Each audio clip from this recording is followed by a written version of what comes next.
Finance ও banking বিষয়ের নবম দশম শ্রেণীর প্রথম অধ্যায়টির নাম হচ্ছে অর্থায়ন ও ব্যবসায় অর্থায়ন। তাহলে এটার ইংরেজি হচ্ছে যে ফিন্যান্স অ্যান্ড বিজনেস ফিন্যান্স।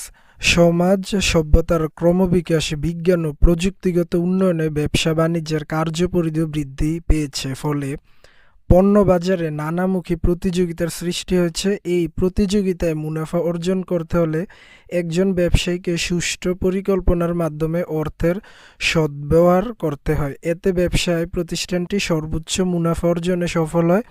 সে উদ্দেশ্যে সকল প্রতিষ্ঠান তার বিনিয়োগের জন্য প্রয়োজনীয় তহবিল সবচেয়ে কাঙ্ক্ষিত উৎস থেকে সংগ্রহ করে এবং পণ্য বাজারের বিভিন্ন তথ্য বিশ্লেষণের মাধ্যমে সর্বোত্তম প্রকল্পে তহবিল বিনিয়োগ করে। এটার কাহিনীটা হচ্ছে যে মূলত অর্থায়নটা হচ্ছে মূলত আমরা কোথায় থেকে অর্থ সংগ্রহ করব এবং কোন কোন উৎসে ওই অর্থটা বিনিয়োগ করব, এর সকল কার্যাবলীকে মূলত অর্থায়ন বলা হয়ে থাকে। আমরা বইয়ের ভাষা ব্যতীত নিজের ভাষাও লিখতে পারি যে যখন কোন কোন উৎস থেকে অর্থ সংগ্রহ করব এবং কোন কোন উৎসে অর্থ বিনিয়োগ করব তাকে অর্থায়ন বলা হয়। আর ব্যবসায় অর্থায়নটা হচ্ছে যে শুধুমাত্র ওই কথাটার পূর্বে আমি ব্যবসায়টা বসিয়ে দেব, যেমন ব্যবসায়ের জন্য কোন কোন উৎস থেকে অর্থ সংগ্রহ করব এবং কোন কোন উৎসে ওই তহবিলটা বিনিয়োগ করব তাকে মূলত ব্যবসা অর্থায়ন বলা হয়ে থাকে। এটা হচ্ছে যে মূলত অধ্যায়ের বেসিক একটা আলোচনা। এবার দেখো, অর্থায়ন ব্যবস্থাপনা একজন ব্যবসায়ীকে স্বল্প পুঁজি বিনিয়োগ করে অধিক মুনাফা অর্জনে সহায়তা করে। এটা হচ্ছে যে যখন কারো কাছে টাকা কম থাকবে তখন ওই ব্যক্তি ওই টাকাটাকে সঠিকভাবে ব্যবস্থাপনা করে বা সঠিক জায়গায় বিনিয়োগ করে সে কিন্তু অধিক মুনাফা অর্জন করতে পারবে। আবার দেখা যায় যে কারো কাছে অধিক পরিমাণে টাকা আছে কিন্তু সে সঠিকভাবে ওই টাকাটা বন্টন করতে পারে না, যার কারণে সে পরবর্তীতে অনেক ক্ষতির সম্মুখীন হয়। বর্তমানে অর্থায়নকে ব্যবসার মূল চালিকা শক্তি হিসাবে ধরা হয়। তাহলে এই লাইনটা অনেক গুরুত্বপূর্ণ যে বর্তমানে অর্থায়নকে ব্যবসায়ের মূল চালিকা শক্তি হিসাবে ব্যবহার করা হয়।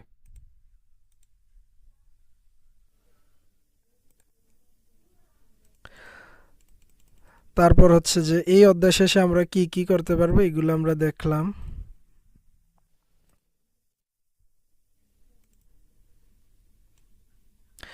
এবার অর্থায়নের ধারণা 1.1 অর্থায়ন তহবিল ব্যবস্থাপনা নিয়ে কাজ করে। সবচেয়ে গুরুত্বপূর্ণ একটা লাইন হচ্ছে অর্থায়ন তহবিল ব্যবস্থাপনা নিয়ে কাজ করে।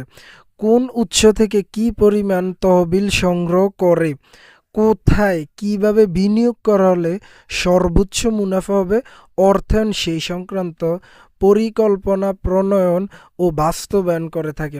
মূলত আমরা যখন আমাদের অর্থের প্রয়োজন হয়, আমাদের সামনে অনেকগুলো উৎস থাকে, হয়তো একাধিক ব্যাংক থেকেও আমি টাকা নিতে পারি অথবা ঋণ প্রদানকারী কোনো প্রতিষ্ঠান থেকে আমি টাকা নিতে পারি, কিন্তু কোন উৎস থেকে আমি তহবিলটা আসলে কি, দেখো, যখন আমি টাকা সংগ্রহ করব তখন সবগুলো টাকাকে আমরা তহবিল বলা হয়, যে আমাদের তহবিলের প্রয়োজন। তহবিলটা হচ্ছে মূলত যে টাকাটা আনাকে মূলত তহবিল সংগ্রহ বলা হয়ে থাকে। এবং কোথায় কিভাবে বিনিয়োগ করা হলে সর্বোচ্চ মুনাফা আমরা অর্জন করতে পারবো, অর্থায়ন সেই সংক্রান্ত পরিকল্পনা প্রণয়ন এবং বাস্তবায়ন করে। এই লাইনটা আরও গুরুত্বপূর্ণ। একটি ব্যবসায় প্রতিষ্ঠানের ক্ষেত্রে মালামাল বিক্রয় থেকে অর্থের আগমন হয়। যেমন একটা প্রতিষ্ঠানের নানা রকম খরচ থাকে, যেমন পণ্য ক্রয় করতে হয়, কর্মচারীদের বেতন দিতে হয়, তারপর দোকান ভাড়া দিতে হয় বা ভাড়া প্রদান করতে হয়, তাছাড়া আরও নানা রকম অর্থের ব্যয় হয়ে থাকে। কিন্তু ওই প্রতিষ্ঠানের মূল আয়ের উৎসটা হচ্ছে মূলত ওই প্রতিষ্ঠানটা কি মালামাল উৎপাদন করে আর ওই মালামাল বিক্রয় থেকে অর্থের আগমন ঘটে। মূলত ওই প্রতিষ্ঠানটা টাকা পেয়ে থাকে ওই মালামালগুলো বিক্রয় থেকে। এই জন্য একটি ব্যবসায় প্রতিষ্ঠানের ক্ষেত্রে মালামাল বিক্রয় থেকে অর্থের আগমন হয়। ব্যবসায়ে মালামাল প্রস্তুত ক্রয় করার জন্য বিভিন্ন ধরনের তহবিল প্রয়োজন হয়, যেমন মেশিনপত্র ক্রয়, কাঁচামাল ক্রয়, মজুরি প্রদান ইত্যাদি। এইগুলা দেওয়ার জন্য মূলত আমার ব্যবসায়ের তহবিলের প্রয়োজন হয়, এগুলো তহবিলের ব্যবহার। তহবিলের এই প্রয়োজন অনুযায়ী পরিকল্পনা মাফিক তহবিল সংগ্রহ করতে হবে। যেমন আমার এই ব্যবসাটা পরিচালনার জন্য 1 লক্ষ টাকা মাসিক প্রয়োজন, কিন্তু এখন যদি আমি অতিরিক্ত টাকা 1 লক্ষ টাকার বেশি টাকা এনে আমার ব্যবসার মধ্যে রাখি, সেক্ষেত্রে অতিরিক্ত টাকার উপরে সুদ দিতে হবে এবং আমার বাড়তি টাকাটা কিন্তু আমার কোনো কাজে আসবে না। ওই কারণে আমরা পরিকল্পনা মাফিক তহবিল সংগ্রহ করব, যেন উৎপাদন প্রক্রিয়া অব্যাহত থাকে। আবার আমি আমার যতটুকু প্রয়োজন তার থেকে কম টাকাও আনবো না। তাহলে কিন্তু যদি আমার 1 লক্ষ টাকা প্রয়োজন হয়, সেক্ষেত্রে আমি যদি 80,000 টাকা আমার ব্যবসায় রাখি, সেক্ষেত্রে কিন্তু আমার 20,000 টাকা ঘাটতি থাকবে এবং উৎপাদন প্রক্রিয়া ব্যাহত হবে। সেই কারণে আমি পরিকল্পনা মাফিক তহবিল সংগ্রহ করব, যেন উৎপাদন প্রক্রিয়া অব্যাহত থাকে। অর্থায়ন বলতে তহবিল সংগ্রহ, ব্যবহার সংক্রান্ত এই প্রক্রিয়াকে বোঝায়। তাহলে আমি তহবিল অর্থায়ন বলতে আমরা এটাও বলতে পারি যে কোন কোন উৎস থেকে টাকা সংগ্রহ করব এবং কোন উৎসে টাকা বিনিয়োগ করব, অথবা আরও সহজে আমি বলতে পারি যে অর্থায়ন বলতে তহবিল সংগ্রহ ও ব্যবহার সংক্রান্ত এই প্রক্রিয়াকে বোঝায়। তাহলে এবার দেখো আমরা পরবর্তীতে একটা ঘটনার সাহায্যটা দেখি। তোমার এলাকায় কোনো দর্জির দোকানে গেলে দেখতে পাবে একজন বা দুজন সেলাই মেশিনে কাপড় সেলাই করছে, আবার হয়তো কেউ কাপড় কাটছে বা বুতাম সেলাই করছে। ফলে একটি দর্জির দোকানের মালিককে তার ওই কার্য প্রক্রিয়া সঠিকভাবে চালিয়ে নেওয়ার জন্য সেলাই মেশিন ক্রয়, সুতা, বুতাম, কাঁচি ইত্যাদি প্রয়োজনীয় পরিমাণে ক্রয় করতে। ব্যবসার শুরুতে তেমনিভাবে সাধারণত এসব ক্রয়ের জন্য প্রয়োজনীয় তহবিল তিনি তার নিজস্ব মূলধন ব্যবহার করে নির্বাহ করে থাকে। যখন কেউ একটা ব্যবসা প্রতিষ্ঠান দেয়, তখন কিন্তু তার নিজস্ব কিছু মূলধন থাকে, ওইগুলা দিয়ে তিনি ওই ব্যয়গুলো নির্বাহ করে থাকে। ব্যয় নির্বাহের জন্য তহবিলের ঘাটতি হলে মূলধনের সাথে কিছু পরিমাণ অর্থ আত্মীয় স্বজন থেকেও ঋণ নিতে পারি। যখন আমাদের 1 লক্ষ টাকার খরচ করতে হবে কিন্তু আমার কাছে 80,000 টাকা রয়েছে, তখন আমি ওই ব্যয় নির্বাহের জন্য তহবিলের ঘাটতি হলে নিজস্ব মূলধন, আমার কাছে নিজস্ব মূলধন হচ্ছে 80,000 টাকা, আর অতিরিক্ত যে 20,000 টাকার প্রয়োজন, ওই টাকাটা আমরা হয়তো কোনো আত্মীয় স্বজন থেকে ঋণ নিতে পারবো। ব্যবসা চলাকালীন অবস্থায় মাসের শেষে কর্মচারীদের বেতন, দোকান ভাড়া, বিদ্যুৎ বিল পরিশোধের জন্য যে ব্যয় নির্বাহের প্রয়োজন হয়, সেটি তিনি কাপড় সেলাই থেকে অর্জিত আয় হতে পরিশোধ করে থাকেন। এই আয় থেকে তাকে ঋণের অর্থ পরিশোধের পরিকল্পনা করতে, তিনি একটা মাসে কত টাকা আয় করবে, ওই আয়ের উপর তাকে মূলত ব্যয়ের পরিকল্পনাটা করতে হবে। যদি মনে করো যে তিনি মাসে 1 লক্ষ টাকা আয় করে, যদি এখন তিনি 2 লক্ষ টাকার ব্যয়ের পরিকল্পনা করে, তাহলে কিন্তু সে টাকা পরিশোধ করতে পারবে না। এই জন্য মূলত আমরা আয় বিবেচনায় ব্যয় করব। এই আয় থেকে তাকে ঋণের অর্থ পরিশোধের পরিকল্পনা করতে। এই জন্য দর্জি দোকানের মালিকের সবসময় প্রত্যাশা থাকে যেন ব্যবসার আয় থেকে ব্যবসার ব্যয় নির্বাহের পরও কিছু মুনাফা থাকে, যা দিয়ে তিনি নিজের পরিবারের নৈমিত্তিক খরচ মিটিয়ে ভবিষ্যতের জন্য সঞ্চয় করতে পারেন কিংবা ব্যবসা সম্প্রসারণ করতে পারে। আমাদের সবারই একটা টার্গেট থাকে যে যদি কোনো একটা ব্যক্তির একটা দোকান থাকে, তার অবশ্যই টার্গেট থাকে যে সে যেন 2টা বা 3টা আরও দিতে পারে। তো এর জন্য তাকে শুধুমাত্র দোকানের খরচ বহন করলে চলবে না, তাকে তার পরিবারের খরচ, নৈমিত্তিক খরচ মানে তার পরিবারের যে খরচগুলো রয়েছে ওইগুলো তাকে মিটাতে হবে। তারপর যে অতিরিক্ত টাকাটা থাকবে তিনি ব্যবসার সম্প্রসারে ব্যয় করতে পারেন। সুতরাং একজন দর্জি দোকানের মালিক যদি তহবিলের উৎস ও ব্যবহার সংক্রান্ত একটি পরিকল্পনার মাধ্যমে ব্যবসা পরিচালনা করে, তবে তিনি সুষ্ঠু ব্যবসা পরিচালনা করে মুনাফা অর্জন করতে পারবেন। অন্যথায় দেখা যাবে কাপড় সেলাই করতে সুতা প্রয়োজন কিন্তু নগদ অর্থ নেই বলে খরিদ্দার ফেরত যাচ্ছে, অথবা পুরাতন মেশিনটি পরিবর্তন করে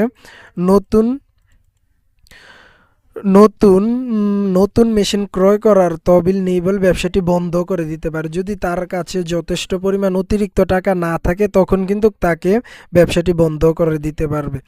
ব্যবসা অর্থায়ন বা ফিন্যান্সে ব্যবসা সুষ্ঠুভাবে পরিচালনা করতে কখন কী কারণে কত তহবিল প্রয়োজন, কোথায় থেকে সেই তহবিল সংগ্রহ করা উচিত তা নিয়ে আলোচনা করা হয়। পরিবারে অর্থায়নের প্রয়োগ আছে। সাধারণত প্রতিটি পরিবারের এক বা একাধিক আয়ের উৎস থাকে। চাকরি, দেখো একটা ব্যবসা প্রতিষ্ঠানে, তাহলে মূলত আমরা জানি যে অর্থায়নটা হচ্ছে মূলত কোথায় থেকে অর্থ তো সংগ্রহ করবে এবং কোথায় কোথায় বিনিয়োগ করবে এর সকল কার্যক্রমকে মূলত অর্থায়ন বলা হয়ে থাকে। আর যদি ব্যবসার প্রয়োজন হয়ে থাকে তখন তাকে ব্যবসায় তহবিল বলা হয়ে থাকে। ব্যবসায় তহবিল বা ব্যবসায় অর্থায়ন।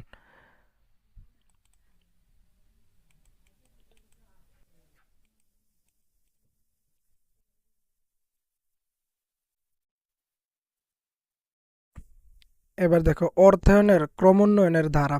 সপ্তদশ শতাব্দীর শিল্প বিপ্লবের পরে উৎপাদন কৌশল জটিলতর হয়। তাহলে দেখো কোন শতাব্দীর পর থেকে শিল্প বিপ্লবের পরে?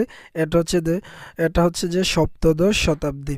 বাজার প্রতিযোগিতায় টিকে থাকতে হলে অর্থায়ন সংক্রান্ত ধারণা এবং এর ব্যবহার অত্যাবশ্যক হয়ে থাকে। হিসাবশাস্ত্রের বিকাশের সাথে সাথে অষ্টাদশ শতাব্দীতে ফিন্যান্স মূলত আর্থিক বিবরণীর বিচার বিশ্লেষণের কাজে নিয়োজিত ছিল। ক্লাসিক্যাল ধারার ব্যষ্টিক অর্থনীতির উন্নতির সাথে ব্যবসার নিজস্ব ও বিশেষায়িত অর্থনীতি নিয়েও ঊনবিংশ শতাব্দীর শেষের দিকে অর্থায়ন সম্পৃক্ত ছিল। তাহলে এবার এখানে অনেকগুলো অর্থায়নের ক্রমোন্নয়নের ধারা রয়েছে।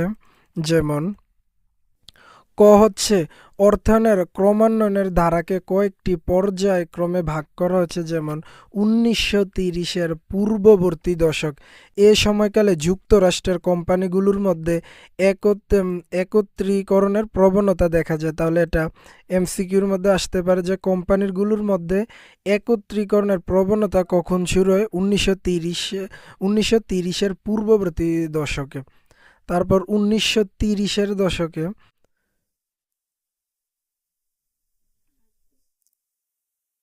1930-এর দশক হচ্ছে যে একত্রীকরণ প্রবণতা যুক্তরাষ্ট্রে যথেষ্ট সফলতা পায়নি। আগের দশকে একীভূত অনেক প্রতিষ্ঠানই পরের দশকে দেউলিয়া হয়ে যায়। উপরন্তু 30-এর দশকে যুক্তরাষ্ট্রে চরম মন্দা শুরু হয়।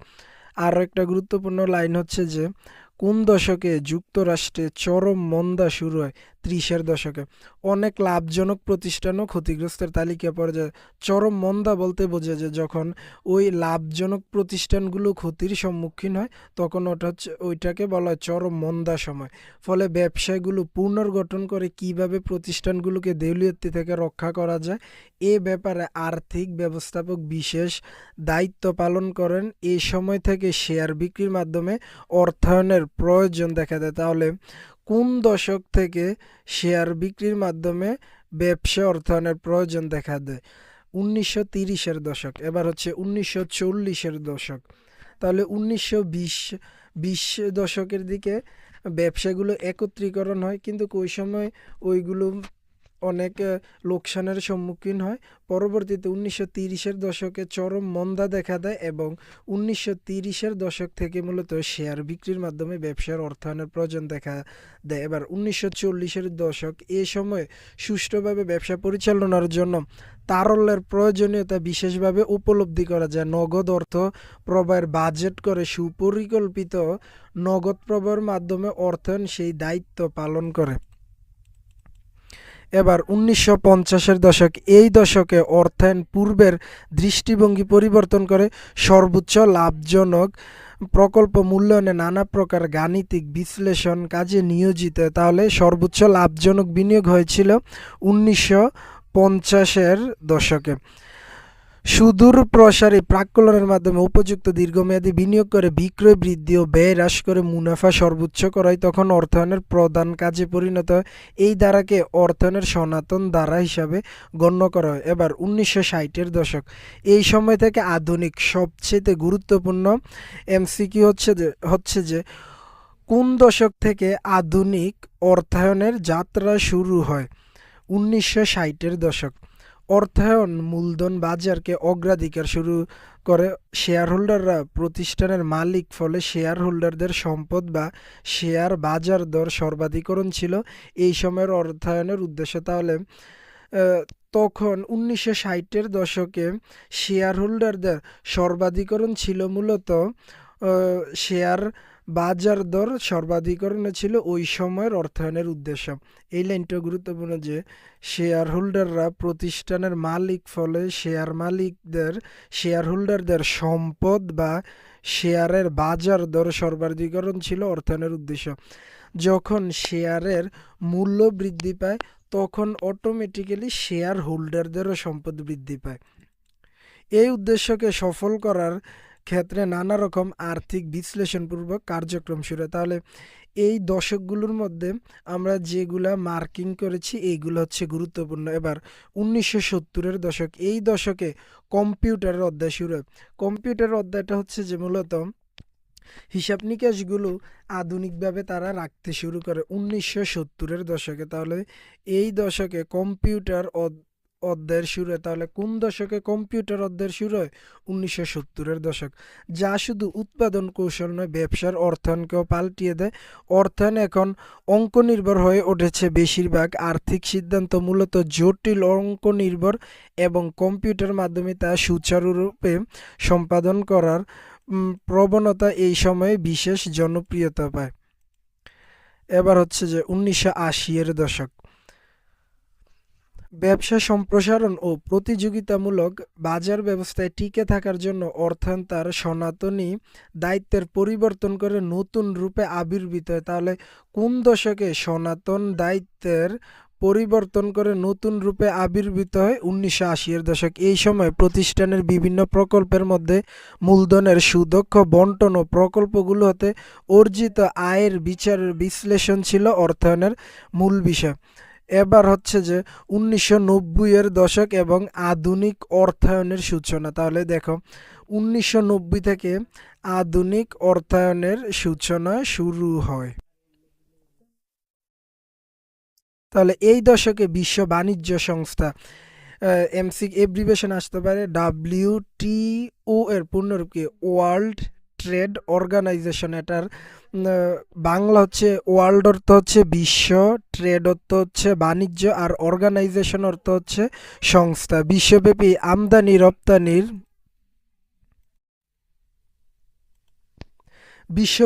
আমদানি রপ্তানির প্রতিবন্ধকতা ব্যাপকভাবে হ্রাস পায়। অর্থায়ন এ সময় আন্তর্জাতিকতা লাভ করে। তাহলে অর্থায়ন আন্তর্জাতিকতা লাভ করে আধুনিক অর্থায়নের মাধ্যমে অথবা 1990-এর দশকে। যেমন একদিকে যেমন অর্থায়নের বিনিয়োগ সিদ্ধান্ত পৃথিবীর কোথাও কোনো পণ্য প্রস্তুত করা ও বিক্রয় করা লাভজনক সেটা বিবেচনা করে। এটার কাহিনীটা হচ্ছে যে একটা দেশে পণ্য উৎপাদন হয়, কিন্তু তারা খোঁজ নিয়ে দেখে যে কোন দেশে এটার চাহিদা বেশি এবং ওই দেশে ওইটাকে রপ্তানি করে তারা সর্বোচ্চ মুনাফা অর্জন করে। তারপর হচ্ছে যে এবার অর্থায়নের শ্রেণী বিভাগ। কোন অর্থায়ন হচ্ছে মূলত তহবিল সংগ্রহ এবং এর বন্টন কার্যাবলী হচ্ছে অর্থায়ন। এবার দেখো কোন কোন ক্ষেত্রে অর্থায়নের প্রয়োজন। অর্থায়ন প্রক্রিয়া একটি ব্যবসায়ী প্রতিষ্ঠানের জন্য যেমন গুরুত্বপূর্ণ, তেমনি একটি অব্যবসায়ী প্রতিষ্ঠানের জন্য গুরুত্বপূর্ণ। প্রতিটি প্রতিষ্ঠানে এক একটি। তাহলে এটা একটা এমসিকিউ যে কোন কোন ক্ষেত্রে অর্থায়ন গুরুত্বপূর্ণ। এটা ব্যবসায়ী এবং অব্যবসায়ী উভয় প্রতিষ্ঠানের জন্য কিন্তু অর্থায়ন গুরুত্বপূর্ণ। কারণ তুমি যদি অব্যবসায়ী প্রতিষ্ঠানে সঠিকভাবে অর্থায়নের বন্টন না করো তাহলে কিন্তু তুমি সঠিকভাবে ওই ব্যবসা প্রতিষ্ঠানটা পরিচালনা করতে পারবে না। আর একটা প্রতিষ্ঠান পরিচালনা করার জন্য অবশ্যই অর্থায়নের প্রয়োজন। তাহলে এক নম্বর হচ্ছে যে পারিবারিক অর্থায়ন। পারিবারিক অর্থায়নের ক্ষেত্রে পরিবারের আয়ের উৎস ও পরিমাণ নির্ধারণ করে সেই আয় কিভাবে ব্যয় করলে পরিবারের সদস্যদের সর্বাঙ্গীন মঙ্গল হয় তা নির্ধারণ করা হয়। তাহলে পারিবারিক অর্থায়নটা হচ্ছে পরিবারের আয় বুঝে সে অনুযায়ী ব্যয় করাই হচ্ছে মূলত পারিবারিক অর্থায়ন। পরিবারের আয় যদি ব্যয়ের জন্য যথেষ্ট না হয় তবে আত্মীয় স্বজন, পরিচিত ব্যক্তি, বন্ধু বান্ধব থেকে অর্থ ঋণ হিসাবে নেওয়া যায়। যেমন একটা পরিবারে মাসে 20,000 টাকা প্রয়োজন, কিন্তু যদি তার আয় থাকে 15,000 টাকা, তাহলে সেক্ষেত্রে আরও অতিরিক্ত 5,000 টাকার চাহিদা মেটানোর জন্য তার আত্মীয় স্বজন অথবা পরিচিত ব্যক্তি বন্ধু বান্ধব থেকে অর্থ ঋণ হিসাবে নেওয়া যায়। যেমন নিয়মিত আয়ের সাথে আমাদের কিন্তু নিয়মিত অনেকগুলো খরচ থাকে, তাছাড়া এগুলোর পাশাপাশি যেমন টিভি, ফ্রিজ, গাড়ি, গৃহ নির্মাণের জন্য প্রয়োজনীয় অর্থ আমরা ব্যাংক থেকে ঋণ নেওয়া যায়, কিন্তু সংগৃহীত তহবিল সীমাবদ্ধ বলে এর উপযুক্ত ব্যবহার প্রয়োজন। যদি পরিবারের সংগৃহীত তহবিল প্রয়োজনীয় ব্যয়ের তুলনায় বেশি হয়, তবে সেটা ভবিষ্যতে ব্যবহারের জন্য সঞ্চয় করা হয়। তাহলে দেখো এই লাইনটা হচ্ছে যে পরিবারের সংগৃহীত তহবিলের প্রয়োজনীয় ব্যয়ের তুলনায় বেশি, যে তার ব্যয় হয় 20,000 টাকা কিন্তু তার আয় হয় 30,000 টাকা, তাহলে সেক্ষেত্রে অতিরিক্ত 10,000 টাকা সে ভবিষ্যতের জন্য রাখতে পারবে।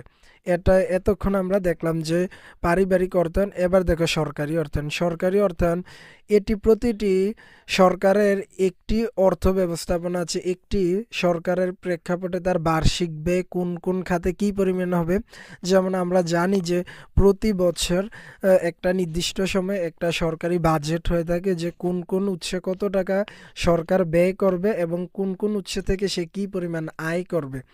সরকারকে দেশের সার্বিক উন্নয়নে অনেক খাতে অর্থ ব্যয় করতে হয়। যেমন একটা সরকার তার দেশের উন্নয়নের জন্য রাস্তাঘাট, সেতু, শিক্ষা প্রতিষ্ঠান, সরকারি হাসপাতাল, আইন শৃঙ্খলা, প্রতিরক্ষা, সামাজিক অবকাঠামো ইত্যাদি এই খাতে ব্যয় করে থাকে। এই ব্যয় নির্বাহের জন্য সরকারের দেখো, তাহলে সরকারের ব্যয়ের কিন্তু অনেক খাত রয়েছে, তেমনি আয়ের অনেক খাত রয়েছে। যেমন এইগুলো হচ্ছে ব্যয়ের খাত, আর সরকারের আয়ের খাত হচ্ছে দেখো আয়কর, ইনকাম ট্যাক্স, মূল্য সংযোজন কর, গিফট ট্যাক্স, আমদানি শুল্ক, রপ্তানি শুল্ক, সঞ্চয়পত্র, প্রাইস বন্ড, ট্রেজারি বিল ইত্যাদি।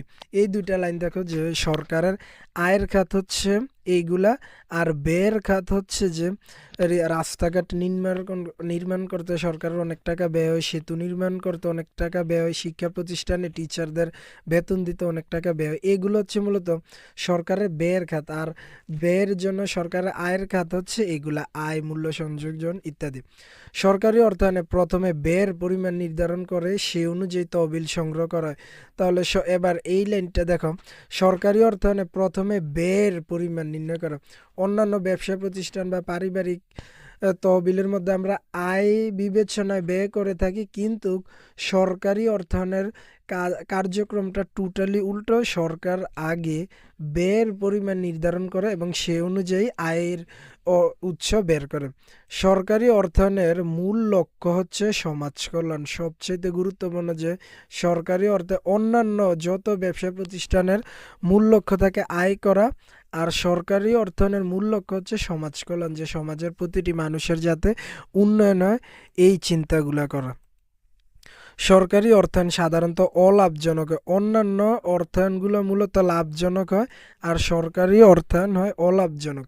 সরকারি অর্থায়নের ব্যয় আয় অপেক্ষা বেশি হতে পারে। তাহলে এটাও দাগ দাও যে সরকারি অর্থায়নের ব্যয় আয় থেকে বেশি হয়। তাহলে এবার বলবে যে তাহলে ব্যয়ের জন্য অতিরিক্ত টাকাটা সে কোথায় থেকে আনবে? সে বিভিন্ন বাংলাদেশ ব্যাংক থেকে নিবে এবং বৈদেশিক বিভিন্ন ব্যাংক যেমন বিশ্ব ব্যাংক বা অন্যান্য দেশ থেকে সে ঋণ আনবে।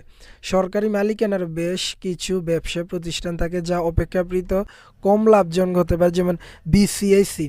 বিসিআইসি হচ্ছে একটা সরকারি মালিকানা প্রতিষ্ঠান। এমন থাকতে পারে যে নিচের কোনটি সরকারি মালিকানা প্রতিষ্ঠান? তাহলে বিসিআইসি হচ্ছে সরকারের একটা মালিকানা প্রতিষ্ঠান। এবার দেখো বিসিআইসির পূর্ণরূপ হচ্ছে বাংলাদেশ কেমিক্যাল ইন্ডাস্ট্রিজ কর্পোরেশন। এর অধীনে রাসায়নিক শিল্প প্রতিষ্ঠানগুলো আবার বড় বড় সেতু, ফ্লাইওভারের মতো বড় বড় প্রকল্প বাস্তবায়নে প্রচুর অর্থের প্রয়োজন হয়। যদি সরকারের বাজেট হতে সম্পূর্ণ অর্থের সংস্থান করতে হয়, অনেক সময় সরকারের সামাজিক ও রাষ্ট্রীয় নিরাপত্তাজনিত ব্যয়ের জন্য অর্থের সংকট সৃষ্টি হতে পারে। এই যে একটু আগে বললাম যে সরকারের যখন টাকার ঘাটতি হয় তখন সরকার দেখো কি করে, ফলে অনেক সময় সরকার বিভিন্ন উৎস থেকে বৈদেশিক ঋণ গ্রহণ করে, যেমন এডিবি। এশিয়ান ডেভেলপমেন্ট ব্যাংক, বিশ্ব bank, IDB, Islamic development bank ইত্যাদি এই প্রতিষ্ঠানগুলো থেকে সরকার কি করে, ঋণ নিয়ে থাকে। যে এত কোটি টাকা, যত টাকা প্রয়োজন এই টাকাগুলো তারা ঋণ নিয়ে থাকে। তাহলে সরকারি অর্থায়নটা বুঝলাম যে জনকল্যাণে ব্যয় হয়। সরকারি অর্থায়ন আগে ব্যয়ের পরিমাণ নির্ণয় করা হয়, পরবর্তীতে আয়ের উৎস খুঁজে বের করে যদি ঘাটতি থাকে তখন সে বৈদেশিক ঋণ প্রদানকারী প্রতিষ্ঠান থেকে অর্থ সংগ্রহ করে। এবার হচ্ছে আন্তর্জাতিক অর্থায়ন। আন্তর্জাতিক অর্থায়নে আমদানি এবং রপ্তানির খাতগুলো নিয়ে বিশ্লেষণ করা হয়। বাংলাদেশ প্রধানত আমদানি নির্ভর, এই লাইনটা দাগ দাও যে বাংলাদেশ প্রধানত আমদানি নির্ভর দেশ।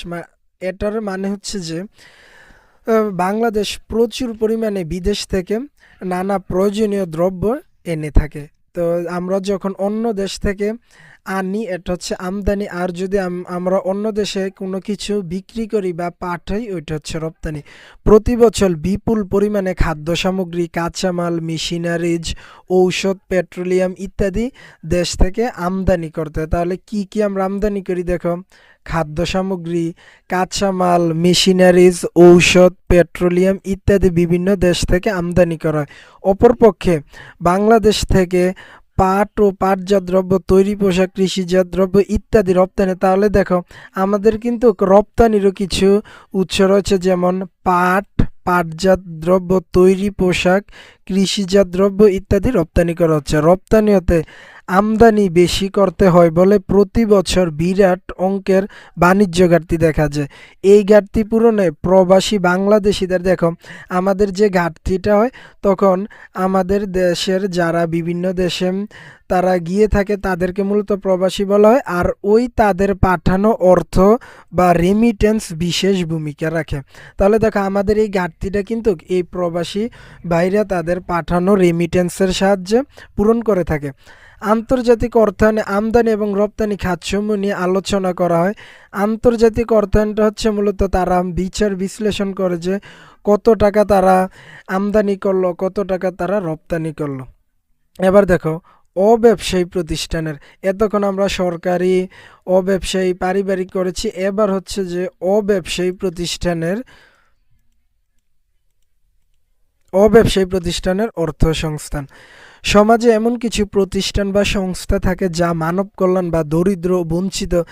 অব্যবসায়ীটা কি দেখো, আমাদের সমাজে বা আমাদের শহরের মধ্যে এইরকম থাকে যে অনেকগুলা সামাজিক প্রতিষ্ঠান থাকে যেগুলো আমাদের সামাজিক বিভিন্ন কাজে সহযোগিতা করে থাকে এবং যারা দরিদ্র বা বঞ্চিত মানুষ রয়েছে তাদের সেবায় নিয়োজিত থাকে। এ ধরনের প্রতিষ্ঠান পরিচালনার জন্য কিন্তু অর্থ এবং অর্থের সমতুল্য পণ্য বা সেবার প্রয়োজন আছে, সেই অর্থের দক্ষ ব্যবস্থাপনারও প্রয়োজন আছে। এই ক্ষেত্রে অর্থায়ন যে ভূমিকা রাখে তা হচ্ছে অর্থ এবং সমতুল্য সম্পদ সংগ্রহের চিহ্নিত করা এবং তা সুষ্ঠু ব্যবহার। তাহলে সহজ হচ্ছে যে অব্যবসায়ী প্রতিষ্ঠানগুলো পরিচালনার জন্য যে তহবিল সংগ্রহ এবং বিনিয়োগ করতে হয় এগুলো হচ্ছে মূলত অব্যবসায়ী প্রতিষ্ঠানের অর্থ সংস্থান। এবার দেখো ব্যবসায় অর্থ সংস্থান। একটা ব্যবসায় সহজ ভাষা আমরা বলতে পারি যে একটা ব্যবসায় পরিচালনার জন্য যে অর্থ সংগ্রহ করা হয় এবং বিনিয়োগ করা হয় তাকে মূলত বলা হয় ব্যবসা অর্থায়ন। ব্যবসা অর্থায়নের মূল লক্ষ্য হচ্ছে মুনাফা অর্জন, মুখস্থ রাখতে হবে। তাহলে দেখো অর্থায়নের সবচেয়ে গুরুত্বপূর্ণ ধরন হচ্ছে ব্যবসায় অর্থায়ন বা বিজনেস ফাইন্যান্স। আমরা এটাকে ফিন্যান্সও বলতে পারবো অথবা ফাইন্যান্সও। মুনাফা অর্জনের উদ্দেশ্যে লাভ ক্ষতির ঝুঁকি নিয়ে গঠিত সংগঠনকে ব্যবসা প্রতিষ্ঠান বলা হয়। এবার দেখো আরেকটা গুরুত্বপূর্ণ, ব্যবসায় প্রতিষ্ঠানগুলোকে তিন ভাগে ভাগ করা যায়। একটা হচ্ছে এক মালিকানা ব্যবসা, একটা হচ্ছে অংশীদারি ব্যবসা, আর একটা হচ্ছে যৌথ মূলধনী ব্যবসা। তাহলে মুখস্থ রাখতে হবে ব্যবসা প্রতিষ্ঠানগুলোকে কয় ভাগে ভাগ করা হয়, এটা হচ্ছে তিন ভাগে ভাগ করা হয়। একটা হচ্ছে এক মালিকানা, যখন কোন একটা ব্যবসা প্রতিষ্ঠানের মালিক একজন হবে এটা হচ্ছে এক মালিকানা, যখন একাধিক হবে তখন এটা হচ্ছে অংশীদারি, আর যখন 7 জনের অধিক এবং সর্বোচ্চ শেয়ার দ্বারা বড় বড় প্রতিষ্ঠানগুলোর মালিক 1000 জন হয় থাকে শেয়ার দ্বারা সীমাবদ্ধ, ওইগুলো হচ্ছে যৌথ মূলধনী ব্যবসা। এবার দেখো বাংলাদেশের জনপ্রিয় প্রতিষ্ঠানগুলো সাধারণত ছোট প্রতিষ্ঠান যা এক মালিকানা বা অংশীদারি ব্যবসা হিসেবে গঠে। বিভিন্ন ক্ষুদ্র কুটির শিল্প গ্রামগঞ্জের হোটেল, রেস্টুরেন্ট, মুদি দোকান, সেলুন, বুটিক শপ ইত্যাদি এই ধরনের ব্যবসা প্রতিষ্ঠান। এক মালিকানা প্রতিষ্ঠানের লাভ হলে মালিক একা ভোগ করে, লোকসান হলে, তাহলে এটা দেখো অনেক গুরুত্বপূর্ণ যে এক মালিকানা প্রতিষ্ঠানের লাভ হলে মালিক একা ভোগ করবে, কারণ যেহেতু মালিক একজন, তা তো সেক্ষেত্রে সেই টাকাটা নিবে। আর যদি ব্যবসাটা ক্ষতিগ্রস্ত হয় তখন কিন্তু ওই মালিককে পুরো ক্ষতিটা বহন করতে হয়। অংশীদারি প্রতিষ্ঠানের অংশীদারদের মধ্যে ঝুঁকি বণ্টিত থাকে। অংশীদার হচ্ছে ওই ব্যবসাটার মধ্যে একাধিক মালিক থাকবে, লাভ হলে তারা সবাই ভাগ করে নেবে, এবং যদি ক্ষতি হয় তাহলে কিন্তু একা দিতে হয় না, তারা সবাই মিলেমিশে দিয়ে থাকে। আর দেখো, যৌথ মূলধনী কোম্পানির অর্থায়ন প্রক্রিয়া ভিন্ন ধরনের। একটা যৌথ মূলধনী হতে হলে সরকারি অনুমোদন নিতে হয়। তুমি যখন একটা যৌথ মূলধনী প্রতিষ্ঠান দিবে তাহলে কিন্তু তোমাকে সরকার থেকে অনুমোদন নিতে হবে। সরকার অনুমোদন দেওয়ার আগে ন্যূনতম মূলধনের পরিমাণ, পরিচালকগণের পরিচয়পত্র, ব্যবসার উদ্দেশ্য, নানাবিধ দলিলাদি বিচার বিশ্লেষণ করে অনুমোদন পেলে একটি কোম্পানি বড় অঙ্কের কাঙ্ক্ষিত মূলধনকে ছোট ছোট বিভক্ত করে শেয়ার বিক্রয় করে। তাহলে দেখো, কোম্পানির 1 কোটি টাকা প্রয়োজন। এখন যদি কেউ একটা ব্যবসার ঋণ প্রদানকারী দিতে না চায়, তখন ওই 1 কোটি টাকাকে ছোট ছোট অঙ্কে বিভক্ত করে শেয়ার বিক্রির মাধ্যমে ওই টাকাটা ব্যবসা প্রতি কোম্পানিটা সংগ্রহ করে থাকে। যেমন দেখো, 10 কোটি টাকা মূলধনের 1,000 টাকা করে 1 লক্ষ শেয়ারে বিভক্ত করে। তাহলে দেখো, 1,000 টাকা হচ্ছে একটা শেয়ারের মূল্য। জনগণের কাছে বিক্রয় করা হয়। একটি শেয়ারের মূল্য 1,000 টাকা হওয়ার কারণে দেশের প্রত্যন্ত অঞ্চলের ছোট বিনিয়োগকারীরাও কোম্পানির শেয়ার কিনতে পারে। শেয়ার হোল্ডারগণ কোম্পানির মালিক এবং প্রতিষ্ঠান শেয়ার হোল্ডাররা শেয়ার বাজার যেমন ঢাকা স্টক এক্সচেঞ্জ এবং চট্টগ্রাম স্টক এক্সচেঞ্জে শেয়ার বিক্রয় করে শেয়ারটি নগদ অর্থে রূপান্তর করতে পারে। এবার দেখো, ব্যাংক ও আর্থিক প্রতিষ্ঠান। তাহলে যে কোনো দেশের অর্থনৈতিক কর্মকাণ্ড সাধারণত সেই দেশের ব্যাংক ও অন্যান্য আর্থিক প্রতিষ্ঠানকে কেন্দ্র করে আবর্তিত হয়, যেমন সোনালী ব্যাংক, জনতা ব্যাংক, রূপালী ব্যাংক ইত্যাদি। এগুলো হচ্ছে সরকারি এবং বেসরকারি বাণিজ্যিক ব্যাংকগুলো মুনাফা ভিত্তিক ব্যবসা প্রতিষ্ঠান। তাদের উদ্দেশ্য থাকে মুনাফা অর্জন করা। তবে এগুলো অর্থায়ন প্রক্রিয়া সাধারণত ব্যবসা প্রতিষ্ঠান থেকে একটু ভিন্ন প্রকৃতির। এটা তোমাকে একটু ডিটেলস পড়ে নিতে হবে। তাহলে এবার দেখো, এবার ব্যবসা অর্থায়নের গুরুত্ব, কেন তুমি এই ব্যবসার অর্থায়নটা করবে। যেমন তুমি ব্যবসায়িক মূলধন এবং সংকট কিভাবে পরিচালনা করবে, তার জন্য ব্যবসা অর্থায়নের প্রয়োজন। অনগ্রসর ব্যাংক ব্যবস্থা, এগুলো হচ্ছে গুরুত্বপূর্ণ, এগুলো জানতে হবে একটু ভালো করে। স্বল্প শিক্ষিত উদ্যোক্তা, তারপর হচ্ছে যে উৎপাদনমুখী বিনিয়োগ এবং জাতীয় আয়। এবার দেখো, ব্যবসায়ের অর্থায়নের নীতি, এটার জন্য আমরা পরবর্তীতে আরেকটা ক্লাসের মাধ্যমে জানবো, কারণ এই অধ্যায়ের যে সৃজনশীলগুলো এসে থাকে তা মূলত এই তারল্য বনাম মুনাফা নীতি এইগুলা থেকে এসে থাকে, যে ব্যবসার অর্থায়নের কোন নীতি অনুসরণ করেছে এইগুলা থেকে। তাহলে আজকে এই পর্যন্তই, ধন্যবাদ সবাই।